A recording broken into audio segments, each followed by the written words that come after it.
Bienvenue à Parole d'entrepreneur de la Côte de Gaspé.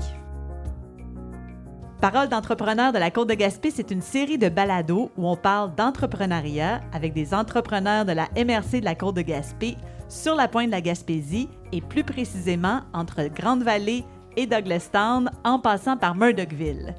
C'est une série qui est enregistrée devant public. Et aujourd'hui, on est dans le secteur de Gaspé. Je m'appelle Maïté Samuel-Leduc, puis je serai votre animatrice pour ce balado. On est sur le bord de l'eau avec une vue vraiment extraordinaire sur les bateaux parce qu'on est à la marina de Gaspé qui se trouve à être probablement la seule marina au Québec située dans un centre-ville. J'ai avec moi Julien Tappe, propriétaire des produits Tappe, bien connu pour sa choucroute. Claudia Romero, copropriétaire du marché des saveurs sur la rue principale à Gaspé. Émilie Bernatchez, agente de développement économique pour la MRC de la Côte de Gaspé, qui va nous parler à la fin de l'épisode. Mais d'abord, on va laisser la parole à Sarah Dizazo, qui nous reçoit aujourd'hui. Sarah, tu es la copropriétaire de la Sarcelle, puis on aimerait que tu nous présentes ton entreprise. Bonjour. Oui, effectivement, je suis copropriétaire de Sarcelle avec mon copain William Fortin. On a démarré il y a un peu moins d'un an, donc ça a été une très belle aventure. On a en fait mis sur pied une concession là, avec la marina de Gaspé, qui est gérée par le club nautique Jacques Cartier. Donc, on a mis sur pied ce plan-là de concession pour venir faire un établissement là, qui est séparé administrativement, mais dans un partage de local. Fait qu'on est installé dans la capitainerie de la marina, mais on partage vraiment là, tous nos espaces avec la gang de la marina. Donc, on a une entreprise de restauration qui se fait en 3 volets. Il y a le comptoir lunch où on sert du prêt-à-manger, des provisions pour apporter à la maison. On a le restaurant qui va arriver un jour, en belle surprise, mais un volet un peu plus gastronomique. Puis, il y a le bar aussi là, qui existait déjà avant, mais on est venu ajouter à tout ça là, notre touche de cuisinier, là, puis avoir vraiment là, une offre de restauration qui met en valeur les produits locaux, les producteurs d'ici. Puis on veut travailler de la qualité dans une façon qui n'est pas guindée, dans une façon qui est accessible pour tout le monde. C'était important pour nous d'avoir un espace qui était chaleureux, puis on a eu l'opportunité de la marina qui était une incroyable opportunité pour la vision qu'on avait de notre restaurant. Donc, voilà. Bien, merci beaucoup, Sarah, de nous accueillir aujourd'hui. Merci à vous d'être On ici. vous recommande les petits midis, soirées à la Sarcelle. Là, c'est vraiment un must à Gaspé. Merci beaucoup. Alors, on parle de collaboration, mais aujourd'hui, on parle surtout de reprenariat. C'est quoi le reprenariat? C'est la reprise ou le rachat d'une entreprise par une ou plusieurs personnes. Julien Tappe, tu es originaire de Douglastown, à une vingtaine de kilomètres de Gaspé. Tu as quitté la région pour les études quelques années, puis tu es revenu pour voir si ça te tentait de reprendre l'entreprise familiale Les Produits Tappe, de laquelle tu es propriétaire maintenant depuis 2019. Alors, parle-nous de l'entreprise Les Produits Tappe. Oui, exactement, c'est ça. Nous, on fait de la fermentation. On fait de la fermentation à base de choux. On fait des choucroutes et du kimchi. L'entreprise a été fondée par mon père en 1995 par Sylvain Tappe. Puis elle a beaucoup évolué là, à travers le temps. Puis avec mon arrivée aussi, l'entreprise était à un tournant. Puis maintenant, les opérations, là, c'est vraiment une usine de transformation, là, la majeure partie de nos opérations. On est situé à Douglastown, comme tu l'as dit. On transforme beaucoup de choux, tout du chou québécois, tout biologique. Tous nos légumes, aromates, on est certifié 100% biologique, dans le fond. On transforme, là, cette année, on est à 400 037 livres de choux au total, dans le fond, qu'on transforme dans nos locaux. On en produit une certaine partie. J'ai dit, 437 000, ça se dit mieux. Livres de choux qu'on transforme dans notre usine ici à Douglastown. Fait que c'est quand même un volume important là, pour la production alimentaire dans le domaine des fermentations. Ça représente 180 cuves de fermentation de 1500 litres, donc environ là, 270 000 litres de choucroute et kimchi, toutes saveurs confondues. Puis en termes de transport, là, je donne un peu de chiffres juste pour imager un peu là, l'importance de l'entreprise. Dans le fond, on fait venir à Douglaston environ 300 palettes par année, puis on en exporte hors Gaspésie, je veux dire, 250. Fait qu'on a un volume là, d'opération qui est quand même importante là, pour notre type de transformation alimentaire. Là. Super, merci beaucoup. Claudia Romero, tu es originaire de Lima, au Pérou. Tu as décidé de t'établir à Gaspé en 2013, seulement quelques mois après être arrivée au Québec avec ton conjoint Ricardo, pour travailler comme observatrice en mer. C'était ton premier métier à Gaspé. Après plusieurs mois dans différents secteurs, tu as eu l'opportunité de reprendre une entreprise bien établie au centre-ville de Gaspé. Pourrais-tu nous expliquer qu'est-ce que c'est le marché des saveurs? Le marché de saveurs gaspésiennes, c'est une petite épicerie fine située au centre-ville de Gaspé. Elle existe depuis l'année 2000, donc ça fait plus de 20 ans qu'elle est là. Elle est petite, mais quand même très polyvalente. On a, à la base, c'est l'épicerie, mais on a aussi un petit volet de restauration, des traiteurs, des fromageries, charcuteries, bière de microbrasserie. Que voilà. Puis, depuis l'année passée aussi, on a acquis une concession au Parc Forillon, le délice de Forillon, qui est opéré par les marchés. Fait que, voilà, nous, ça fait 2 ans qu'on l'a eu, mais ça a été intense. Des fois, on pense que c'était vraiment plusieurs années qu'on était dedans. Parce que c'est ça. Parce que c'est intense, le reprenariat. Voilà. Vous avez les deux choisi de reprendre une entreprise déjà existante qui est depuis quelques décennies. Donc, les deux, ça fait à peu près 20 à 30 ans là, que les entreprises existent. Comment on décide, Claudia, de racheter une entreprise? Mes deux parents ont été entrepreneurs. Fait que moi, dans ma tête, j'allais l'être aussi. Depuis toujours, j'ai pensé comme ça. Alors, mais reprendre l'entreprise, jamais. C'est à la suite d'un cours que j'avais pris, c'était d'économie sociale, où on parlait de la relève, justement, de reprendre des entreprises dans des communautés un peu comme la nôtre. Un peu plus petite, fait que l'importance dans tous les volets, même environnementaux, dans le sens qu'on ne va pas détruire, on va même améliorer un bâtiment, l'entreprise. Fait que ça a vraiment attiré mon attention, puis que je me suis dit, je pense que je m'en vais vers là. Au début, moi, je suis ingénieure en aquaculture, fait que le marché était un peu trop loin de ce que j'avais pensé. On avait tranquillement commencé à développer des projets un peu plus liés à notre domaine, ou d'autres aussi. On avait travaillé sur 3 projets à peu près avant le marché.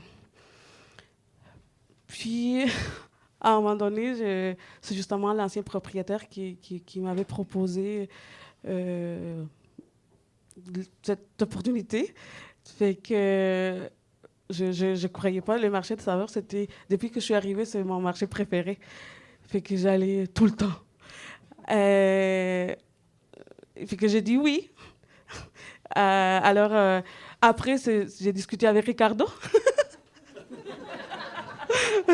J'ai dû le convaincre. Fait que... puis c'est comme ça qu'a commencé l'aventure. Puis c'était drôle parce que on savait qu'on voulait être entrepreneur, mais on savait pas qu'on allait reprendre une entreprise comme le marché, puis en pleine pandémie. Okay. C'est bien. Est-ce que c'est un domaine que tu connaissais, toi, le secteur alimentaire, le commerce de détail? Mais le secteur alimentaire, en tant comme l'aquaculture, c'est comme l'agriculture, c'est un peu ça, là. Fait que nous, oui, mais le commerce de détail, pas tant, non. C'était vraiment tout nouveau. Et pour toi, Julien, ça a été un peu différent parce que c'est une entreprise familiale. Quand tu es parti, bon, tu n'avais pas d'intérêt à revenir en Gaspésie, puis ni non plus à racheter l'entreprise. Là. C'est ça, c'est un peu le contraire du parcours à Claudia. Dans le fond, quand j'ai quitté la Gaspésie pour mes études à l'université, je croyais pas revenir, puis c'était pas dans mes plans de revenir, ni de reprendre l'entreprise. Dans le fond, c'était pas dans mes plans. L'entrepreneuriat dans notre famille, il y en a beaucoup, il y en a eu beaucoup, puis il y en a encore beaucoup, à différents niveaux, autant du côté de ma mère que de mon père, dans le fond. Il y a des propriétaires du monde qui sont en affaires aussi. Ouais, ça va aller mieux, un petit peu plus proche. Donc c'est ça. Puis, mais j'avais pas de vision de nécessairement reprendre une entreprise ou partir ma propre entreprise. C'est arrivé avec une bonne opportunité, dans le fond, l'opportunité d'affaires, l'opportunité de l'entreprise en telle où elle était rendue au moment de la fin de mes études, qui m'a incité, dans le fond, à revenir. C'était pas la région non plus, parce que je croyais pas revenir en région. Mais finalement, c'est l'opportunité d'affaires qui m'a fait revenir, puis qui fait en sorte que maintenant je reste, puis qui m'a fait aimer la région aussi. Là. Puis t'attendais-tu à ça? Non, pas du tout. Pas du tout. C'est au-delà de mon espérance, en fait, là, parce que même si j'étais un Gaspésien, je faisais presque pas de plein air. Je chasse toujours pas, mais je pêchais pas non plus. Fait que je voyais pas beaucoup d'avantages à rester en région. Là. Mais finalement, au travers des années, ça fait en sorte que maintenant, je découvre ma propre région puis que je suis un adepte maintenant.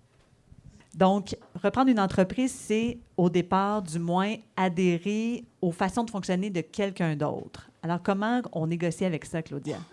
Dans le fond, c'est sûr que beaucoup de la communication est très importante. Les contextes autour de la ville, du monde entier, parce que nous, on l'a pris en pleine pandémie. C'est sûr que c'était vraiment un domaine que nous, on ne connaissait pas, puis qui avait l'air facile. Faux. Dans le fond, à s'habituer. Le marché de saveurs a quand même un bon... le savoir-être et le savoir-faire vraiment bien enraciné, vraiment... Et puis, ça a été intéressant parce que ça nous parlait. Fait que ça a été facile. Mais c'était drôle aussi l'adaptation qu'on a dû avoir parce qu'il y avait beaucoup d'informations à tous les jours, à toutes les heures qu'on devait apprendre. Puis, je me rappelle, avec le masque, puis le visière, puis apprendre tout ça, ça a été difficile. Mais aussi, le fait que quand la situation au niveau de la pandémie commençait à se régulariser, nous, on commençait à prendre les produits, à mémoriser les produits, les fournisseurs, comme ça. Puis, à un moment donné, les produits disparaissaient. Il n'y avait plus de produits. Les fournisseurs, même chose, fermés. Puis, ça me touchait beaucoup quand les gens arrivaient et disaient « Mais avant, il y en avait. Pourquoi? » Puis, c'était pas nous, vraiment. Fait que ça, c'était dur. À ce niveau de l'adaptation. On a vécu beaucoup d'adaptations avant, pendant, puis après l'entreprise, non? La reprise d'entreprise. Ça a été comme ça. Puis ce qui est resté du marché des saveurs, c'est vraiment au niveau du service à la clientèle. Vous avez mis beaucoup d'accent là-dessus parce que justement, c'était une des seules entreprises du centre-ville qui est encore ouverte, du moins de ce genre d'entreprise-là. Donc, vous avez mis beaucoup l'accent sur le service à la clientèle au moment de la passation aussi. Oui, ça c'est une des valeurs qu'on aimait beaucoup du marché, puis qu'on voulait la continuer là, avec notre façon aussi, mais la valeur était là. On a ajouté notre touche. Puis, Julien, toi, ça a été assez rapide quand tu es revenu, quand tu es arrivé à Gaspé, là, la passation, le transfert s'est fait assez rapidement. Oui, c'est ça. La prise de décision, en fait, Parce que c'était mon père, fait je voyais ça aller, puis lui aussi. Là, dans le fond, on se connaissait, on se connaît très bien, en fait. On peut pas mieux se connaître. Puis dans le fond, ça a été quand même rapide parce que la décision du moment que j'ai décidé de dire oui, je reviens dans l'entreprise, mais dans le fond, Sylvain m'avait fait comme un petit deadline en me disant, regarde, là, je suis à une étape que j'ai besoin de soutien administratif, j'ai besoin d'avoir des compétences de gestion pour continuer à avancer avec l'entreprise. Puis si c'est pas toi, ça va être quelqu'un d'autre. Fait que moi, je savais que j'avais des compétences, puis je savais que c'était dans mon domaine d'études, j'ai une spécialisation en gestion des opérations. Fait que je savais que je pouvais apporter quelque chose à l'entreprise. Ce qui m'inquiétait le plus, c'était le retour en région, dans le fond. Fait que là, ça, c'est réglé.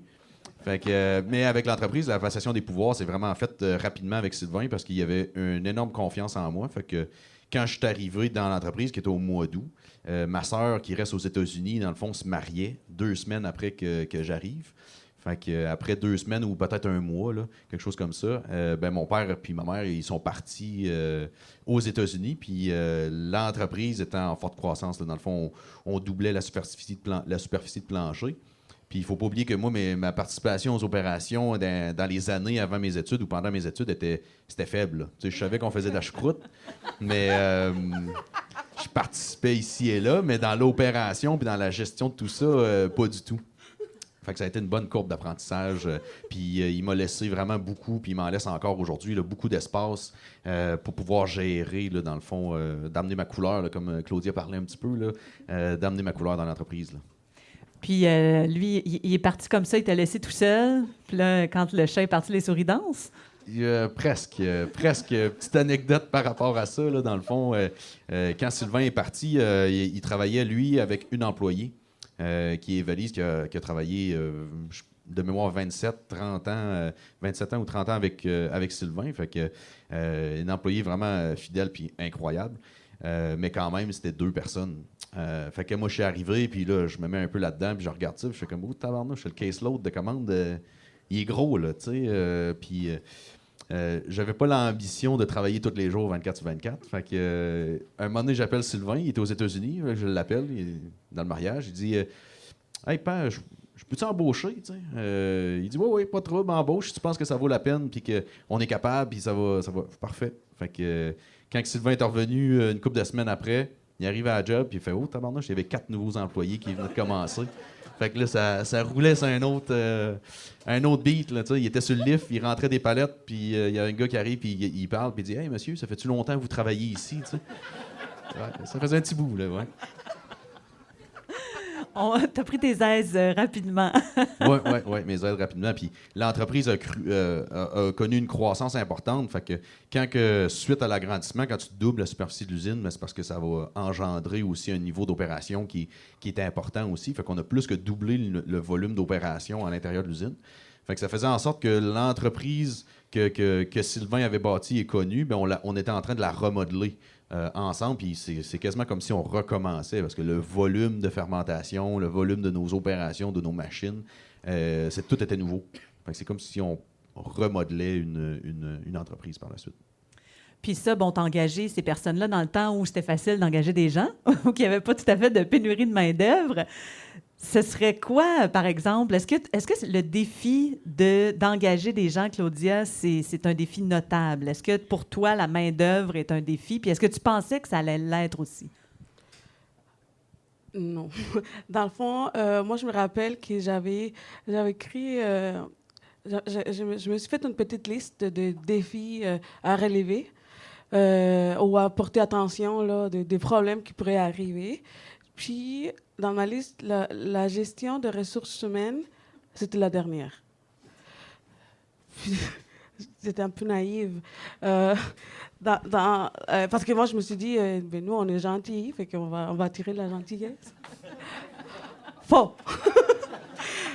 Alors, est venue première, tout de suite. C'est vraiment très difficile pour nous. Mais en même temps, avec les erreurs ou avec les expériences difficiles, c'est là où on apprend. Alors, soit que c'est fini, ou soit que tu deviens plus fort. On est devenu un peu plus fort. Mais oui, ça a été difficile. Les domaines, mais je pense que la pénurie est dans tous les volets, dans tous les domaines. Mais les services, dans ces domaines, la restauration, peut-être que je sens que peut-être c'est encore un peu plus difficile. Ben, en alimentation, je pense aussi, de façon générale, là, qu'on fonctionne avec mes producteurs ou qu'on parle avec toute l'industrie en général, dans le fond, les seuls qui bénéficient ou que j'ai l'impression qu'ils en bénéficient le plus, c'est tout le temps les plus gros joueurs ou les plus grosses chaînes, dans le fond, que eux, ils ont un margin de base, puis après ça, dans le fond, le reste gravite autour. Mais on n'ira pas dans ce détail-là, mais c'est plus, je vois que dans l'industrie alimentaire, là, l'alimentation, c'est vu un peu, il y a une perception que c'est abordable et facile. Puis en réalité, c'est beaucoup de défis. Claudia en parle, elle a le contact directement avec la clientèle. Moi, je suis plus au niveau des productions ou opérations. Puis côté main-d'œuvre, c'est toujours arriver avec un équilibre de la rentabilité parce que veut pas, on veut que notre entreprise soit viable puis qu'elle perdure dans le temps. Fait que la rentabilité, c'est un des critères de base. Là. Il y a la gentillesse, puis nous autres aussi, on pousse dans le même sens d'opter sur des bonnes conditions, puis d'opter sur la compréhension, l'ouverture avec nos employés, puis avec le monde qu'on recrute. Mais au bout de la ligne, c'est le salaire, c'est l'argent qui va faire la différence. Puis dans le domaine alimentaire, c'est vraiment rentabiliser, c'est pas le bon terme, là, mais c'est de rendre ça le plus accessible possible, parce que nous, quand on fait nos produits, on veut que la majorité de la population puisse avoir accès, malgré qu'on est dans un produit de niche, puis de façon à ne pas se ruiner. Mais équitable, ouais, c'est ça, bon terme, merci. Fait que c'est sûr que le recrutement, là, c'est un bon défi. Que ce soit ici ou ailleurs, là, je pense que c'est dans la période qu'on est présentement. Là. Puis, Claudia, est-ce que vous avez pensé justement à aller à l'externe? Parce que vous avez quand même des contacts dans d'autres pays, au Pérou notamment, d'où tu viens. Donc, est-ce que ce serait une option pour vous? On avait envie de continuer à développer, à grandir, puis on réalisait que c'était un enjeu qui nous limitait beaucoup à continuer, puis nous, on voulait vraiment continuer. Fait qu'on a opté par cette option. Puis, on a commencé le processus, justement, il n'y a pas longtemps. C'est sûr qu'il faut quand même mettre beaucoup d'énergie et de temps. C'est que j'ai comme pas beaucoup non plus. Fait que, voilà, on a entamé cette démarche. Alors, on a opté par l'option de, justement, engager des travailleurs étrangers.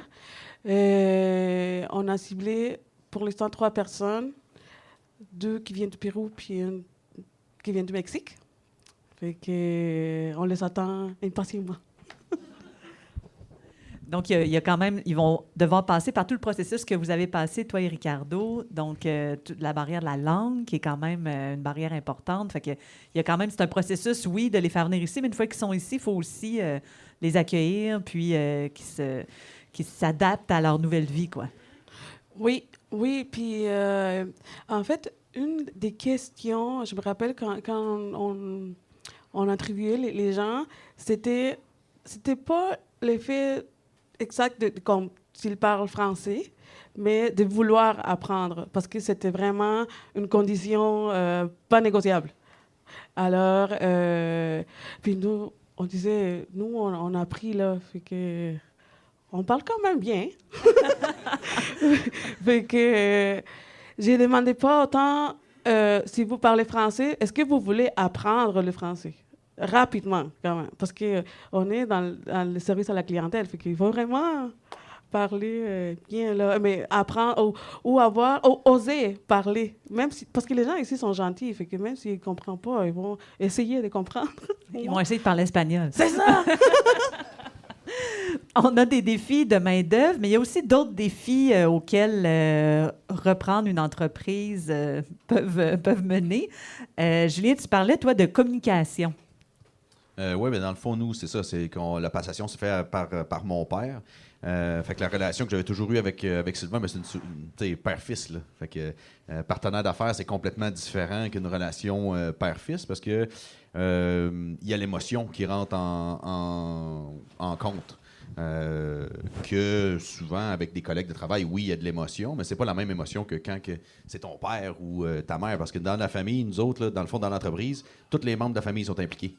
J'ai ma mère qui est comme à la comptabilité, les comptes redevables pour le gouvernement. Mon père qui est toujours dans les opérations. J'ai mon frère qui vient de temps en temps nous donner des coups de main quand il est dans le coin de Gaspé. Puis j'ai ma soeur qui fait la gestion des réseaux sociaux, visibilité, etc. à distance des États-Unis. Fait que ce que ça apporte comme défi quand on reprend l'entreprise de milieu familial, ben c'est le pattern familial, on peut le retrouver dans aussi le volet entrepreneurial. Puis c'est faire aussi les distinctions entre le travail puis la famille. Fait que des fois, c'est des bons défis. C'est des bons défis. Ça apporte du positif. Ça apporte, selon moi, beaucoup plus de positif parce qu'on a justement de la communication qui peut être facilitante. Mais aussi, petite parenthèse, c'est quand la première année je suis revenu, je restais aussi chez mes parents après 8 ans là, d'avoir quitté. Fait que ça aussi, ça rajoute une coche de défi supplémentaire, tu sais. Ouais, dans les deux sens, c'est certain. Puis, tu sais, les patterns, là, c'est ma mère qui vient de dire ça, là, les deux sens, parce que c'est sûr que ça amène des défis supplémentaires quand tu travailles à journée longue aussi. Puis après ça, on vit ensemble dans une heure commune, tu sais. Puis, autre petite anecdote là, par rapport à les relations, puis tout ça, tu sais, mon père, il était seul avec une autre entreprise, avec un autre employé à travailler. Parce que Sylvain, mon père, il a une relation avec le travail qui m'a appris beaucoup. C'est qu'il ne voit pas le travail comme du travail. T'sais. C'est comme le travail, c'est comme une passion ou on dit travail. C'est comme une passion ou une occupation ou... je donnais l'exemple là, quand on avait fait une pré-entrevue de faire des cabanes à oiseaux. Là, Sylvain, quand il travaille sur son tracteur pour le réparer, c'est comme s'il faisait une cabane à oiseaux. Là, il s'amuse en réparant son tracteur, il s'amuse en faisant ses palettes, il s'amuse en faisant les tâches de l'entreprise. Qui ne s'est pas donné à tout le monde. Je pense que Claudia aussi, quand elle disait tantôt, là, je pense que c'est dans la vision, là, beaucoup est dans la vision de comment ça se passe. Mais ça étant dit, c'est que ça amène quand même aussi des bons défis relationnels pour la reprise. Ouais. Mais comment tu dis à ton père que toi, tu ne veux pas travailler 24/7?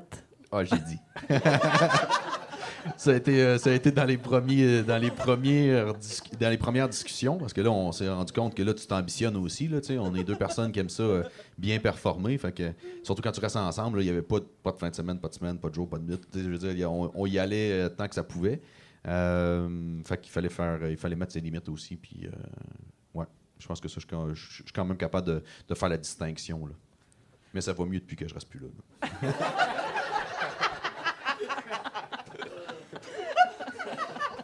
On est heureux de l'apprendre. Ouais, ça aide. Est-ce que le fait d'opérer une entreprise à Gaspé, est-ce que ça a des avantages selon toi?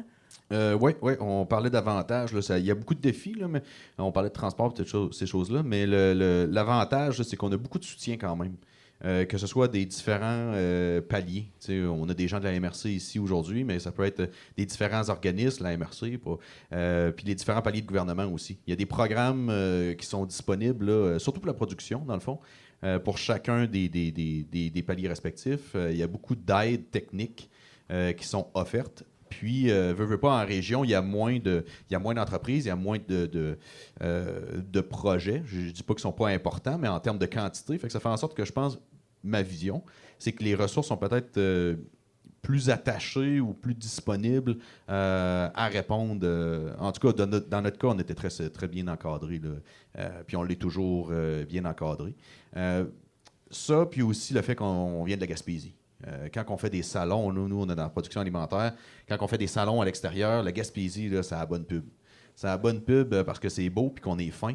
Puis on est reconnu pour être du monde vaillant aussi.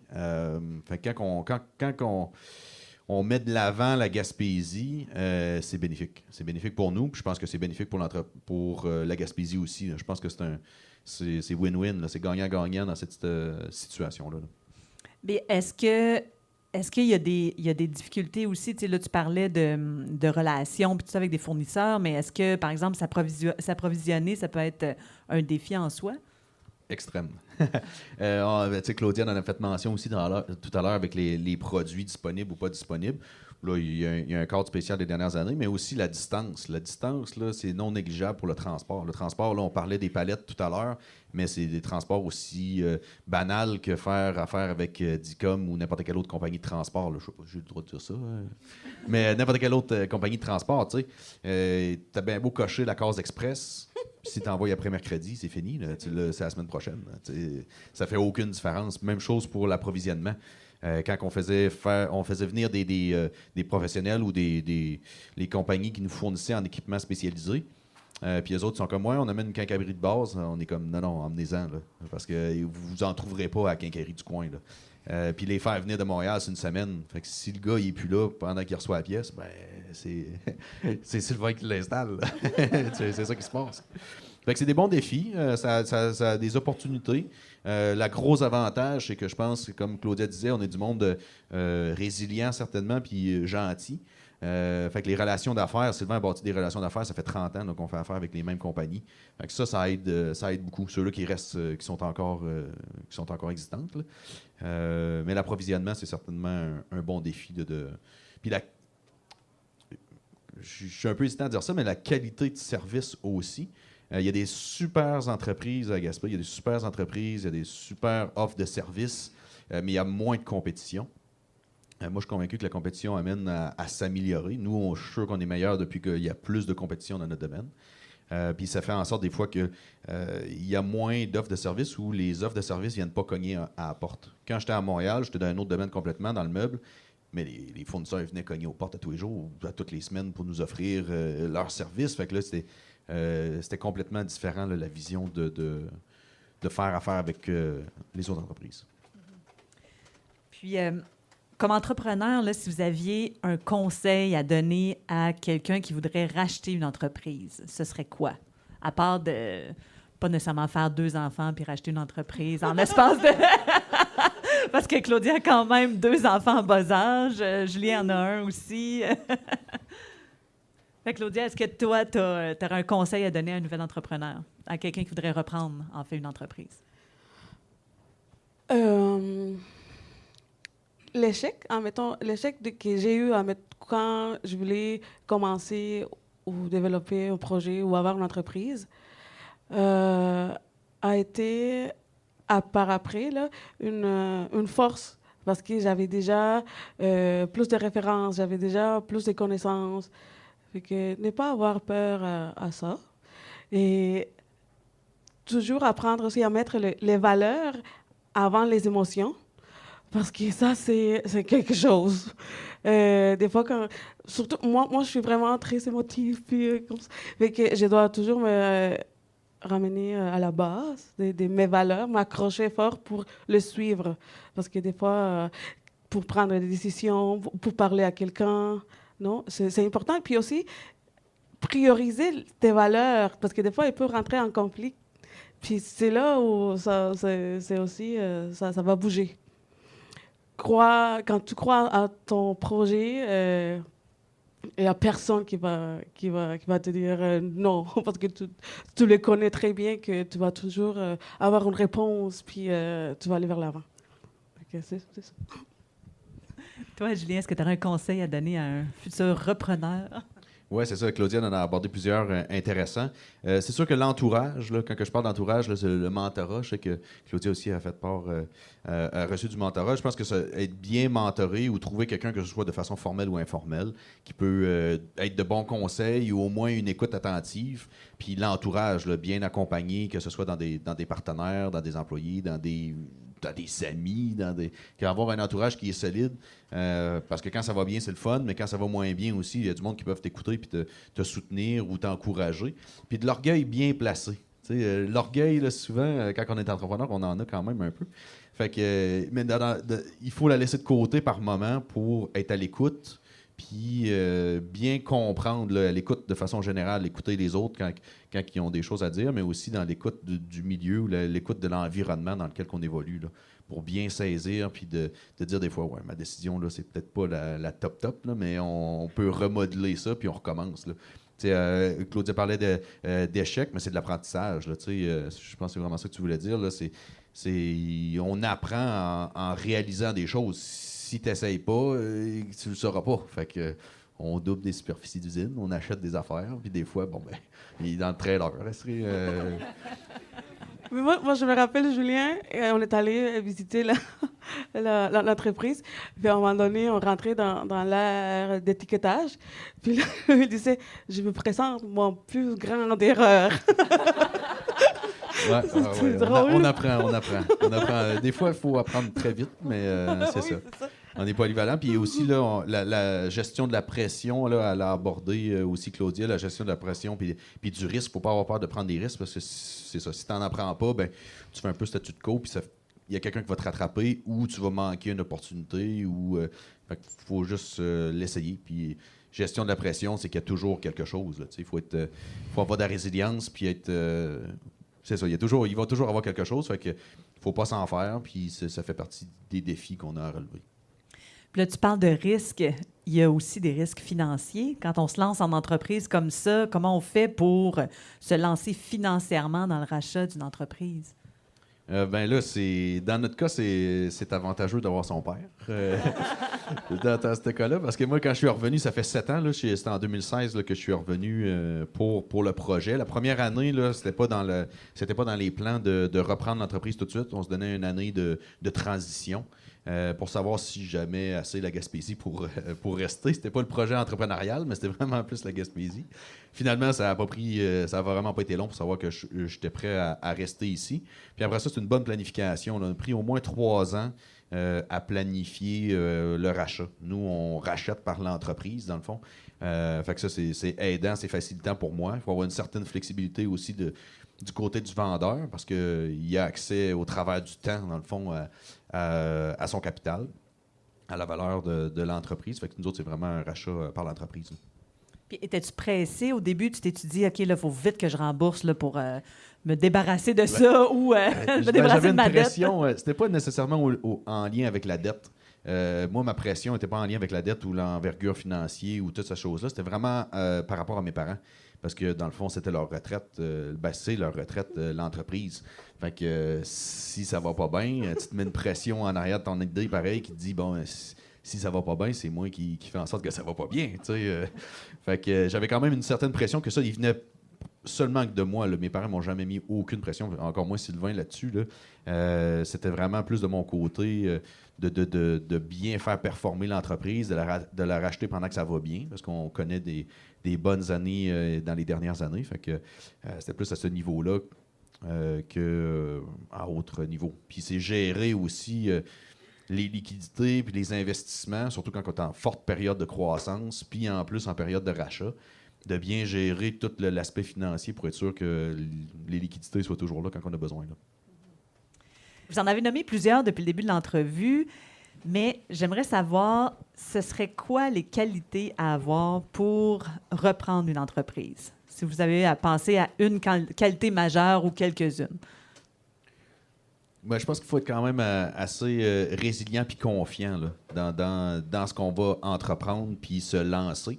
Puis il y a la communication puis l'écoute. L'écoute avant la communication, dans le fond, pour bien savoir que ce soit dans le rachat de notre entreprise ou dans n'importe quelle situation, dans le fond, là, que ce soit bien établi les attentes, que ce soit bien établi où on veut aller, qu'est-ce qui est entendu, puis de le mettre... que les deux parties soient bien au courant de comment ça va se passer. Parce qu'il y a toujours des changements. Là, tu fais un plan, mais ça change. Il y a des conditions ou des environnements ou des situations qui font en sorte que ça va évoluer. Là. Toi, Claudia? Oui, je suis en train de penser. Sinon, j'en ai d'autres.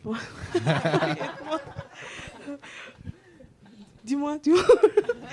Mais moi, j'avais pensé peut-être comme oser, toujours comme de ne pas avoir peur pour regretter, non, je n'ai pas fait, j'aurais dû oser, mais j'avais à un moment donné entendu parler, ou je pense que je l'avais lu, qu'il faut avoir un petit côté de folie ou de naïveté. Je ne comprenais pas ça, mais c'est vrai. Je pense que des fois, je ne sais pas si on est folle ou on est naïf, un mélange de tout. Parce que je me rappelle qu'à un moment donné, quand j'ai présenté le projet, j'ai dit à Ricardo, « Hey, on devrait avoir la concession en Parferion. » Puis là, je me dis, « Mais qu'est-ce que j'ai fait? » Parce que c'est quelque chose. Mais ça, puis je pense que aussi... mais moi, par contre, j'ai comme pas peur de travailler beaucoup, beaucoup, beaucoup, beaucoup. Mais en sachant que ça ne sera pas pour toujours non plus. Dans le fond, on savait au début que on devait apprendre qu'on n'en avait pas peur de travail, je sais pas de vacances, beaucoup d'overtime ou des choses comme ça. Non, mais on avait la famille aussi. Mais quand on est entrepreneur, il y a quand même une certaine flexibilité qu'on peut toujours gérer, que ça fait en sorte que qu'il faut la profiter pour la famille et tout ça. Mais ça, c'est correct pour nous. Mais la gestion des ressources humaines, par contre, j'étais pas... ça m'a pris par surprise. Ça m'a déstabilisée. Ça. Mais comme tu disais, justement, les contrôles, tout ça, être à l'écoute, la communication sont... c'était la base, là, Puis pour faire du pouce aussi sur ce que tu dis avec les... Je pense que tu es dans la vision de voir le travail. Là. Tu es dans la vision de voir le travail parce que des fois, notre social, on peut le faire en allant faire une livraison à une épicerie, justement. Puis là, on jase avec le monde qui est là, on jase avec les personnes, le monde nous rentre à connaître. Ben, c'est comme si, dans la vie de tous les jours, tu vas faire tes achats à l'épicerie. Dans le fond, tu es déjà là, tu fais ton social.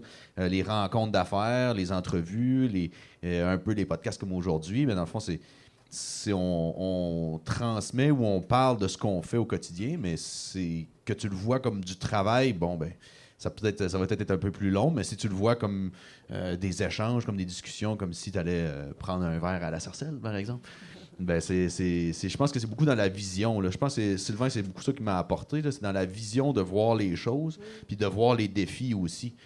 Tu peux voir une machine brisée où tu dis il y a peut-être une façon de faire qu'elle ne brisera plus jamais, ou on va s'améliorer, ou tu vas rencontrer quelqu'un qui va venir t'aider à réparer ça, tu vas développer des amitiés. Fait que je pense que c'est vraiment dans la vision du travail. Il faut pas avoir peur du travail, là, c'est sûr et certain, mais dans la façon que tu vois le travail aussi. Là, je pense que ça peut être un conseil à donner quand tu es dans l'entreprise. Si tu vois chaque chose que tu fais comme du travail, ben, tu vas travailler longtemps. Là, fait que, c'est vrai. C'est pas mal ça, là, ouais. C'est vrai, oui. J'aimerais beaucoup inviter, en fait, Émilie Bernatchez, qui est agente de développement économique de la MRC de la Côte de Gaspé. On en a parlé plus tôt, le recrutement de main-d'œuvre, c'est tout un défi. Comment la MRC peut aider dans ce domaine-là? Oui, c'est ça. Donc, la MRC de la Côte de Gaspé, elle offre un service d'accompagnement dans l'embauche de travailleurs étrangers. Ce qu'il faut savoir, c'est que les entrepreneurs qui nous contactent ne sont pas obligés, dès le départ, d'engager un travailleur étranger. Ils peuvent prendre le temps d'y réfléchir. Puis c'est pour ça qu'on est là avec eux. Donc, on peut répondre à leurs questions. On peut voir aussi s'ils sont prêts à se lancer véritablement. Puis, on peut aussi accompagner des entreprises qui se sont déjà lancées et qui aimeraient avoir un coup de main supplémentaire. Donc, concrètement, les services qu'on offre, on offre de l'accompagnement dans les démarches de recrutement, dans l'évaluation des besoins. Puis aussi, on peut les aider à créer une politique de gestion de la diversité. On organise aussi des activités de réseautage, d'information concernant l'embauche de personnes immigrantes. On fait aussi des formations en entreprise, que ce soit sur le processus migratoire, les meilleures techniques d'embauche, d'accueil, d'intégration. Puis, finalement, quelque chose qui est bien important, c'est le recrutement vers les partenaires quand c'est nécessaire. Parce que nous, à la MRC, on ne travaille pas seul. On est vraiment la porte d'entrée pour les entreprises. Puis, c'est important pour nous de les faire bénéficier de toutes les ressources locales qui sont disponibles pour eux, pour elles. Puis, il y a aussi une volonté de la part de la MRC d'accompagner les entreprises au niveau du développement durable. concrètement, c'est de faire des plans d'action avec les entreprises en développement durable, puis de voir s'il y a du financement qui peut leur être octroyé par la suite. Donc, on voit vraiment qu'il y a un souhait de la MRC que ces programmes de financement tiennent compte des efforts effectués par les entreprises en développement durable. Mais bref, contactez-nous. Eh bien, merci beaucoup, cher public. Merci d'avoir partagé votre expérience avec nous. Claudia Romero, copropriétaire du marché des saveurs gaspésiennes. Julien Tappe, propriétaire des produits Tappe. Merci, Émilie Bernatchez, de la MRC de la Côte de Gaspé. Sarah Dizazo, pour ton accueil à la Sarcelle. On se dit à la prochaine fois. Merci beaucoup. Public en délire. Merci beaucoup. Ce balado a été produit par la MRC de la Côte de Gaspé. Je m'appelle Maïté Samuel-Leduc, j'ai animé et réalisé cette série et je vous invite à découvrir d'autres épisodes de Paroles d'entrepreneurs de la Côte de Gaspé sur le site côtedegaspé.ca.